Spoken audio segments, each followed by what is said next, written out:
Hi everybody, this is Florida Trailblazer checking in with you here in the studios, doing some research before I go out exploring at this old ghost town site that was called Centralia. It was a town that existed in the early 1900s, and this is an advertisement right here from the Central Cypress Company, Centralia, Florida. This was a advertisement for their lumber, band-sawed cypress. Now, this town existed in the early 1900s, and it sprung up during the Longy boom. And they would chop down a lot of the old growth cypress trees in the surrounding areas, in the swamps there, process them at the sawmill, and ship them out on trains throughout Florida to many small towns. It was a very valuable wood, highly durable. In fact, a lot of the old cabins and homestead sites that I discover in the woods, I always noticed that the wood that they use was cypress wood to make the cabins and structures. That's why it's still standing today over 100 years later. So you can see why this wood would be cut down. And in fact, it was cut down at such high rates that this town only existed from 1910 to around the mid-1920s. Once all the cypress trees were cut down, the people that worked and lived there, they moved on. And that was the story of many of these old sawmill towns in Florida during the 1800s and early 1900s. It's very interesting. So today, you can go out to the woods and see some remains from the sawmill. There's a railroad line there. And you can see this map here actually was provided to me a while back.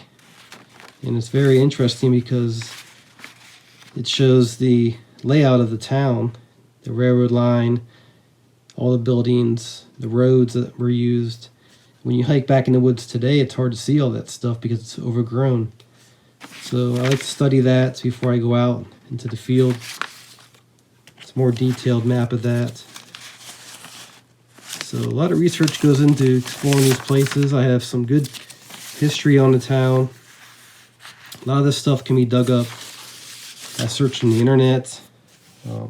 There's a lot of good old Florida sites that talk about the history of Florida, the different towns. I mean, there were thousands of towns that existed that are no longer around.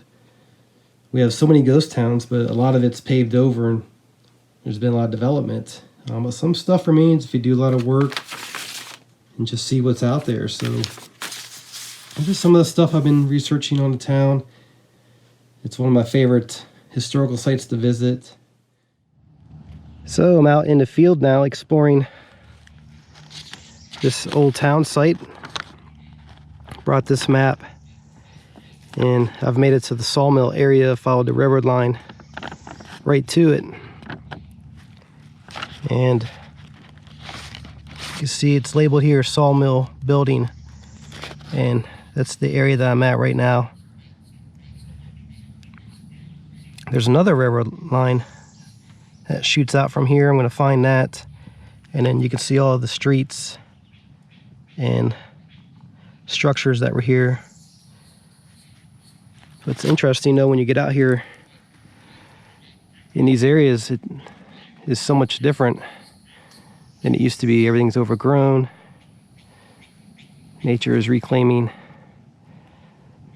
this site, but a lot of history still remains. See a lot of bricks here and dirt piled up. A lot of stuff is covered over. And out in this opening, there's some of the ruins over there. Some foundations. There's a part of a structure. You can see the brick wall that remains there.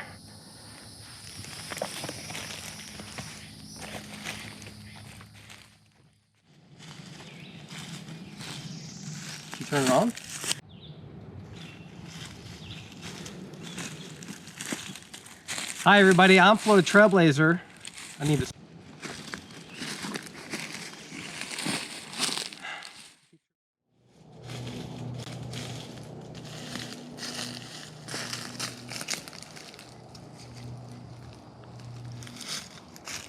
As I'm exploring around these areas, I see a lot of old glass like this. And what's interesting about this is you can see it starting to turn a purple shade. And the glass that was used in the early 1900s was processed in a way to where when it ages, it starts to take on a purple shade. And a lot of times that's how you can tell how old the glass is.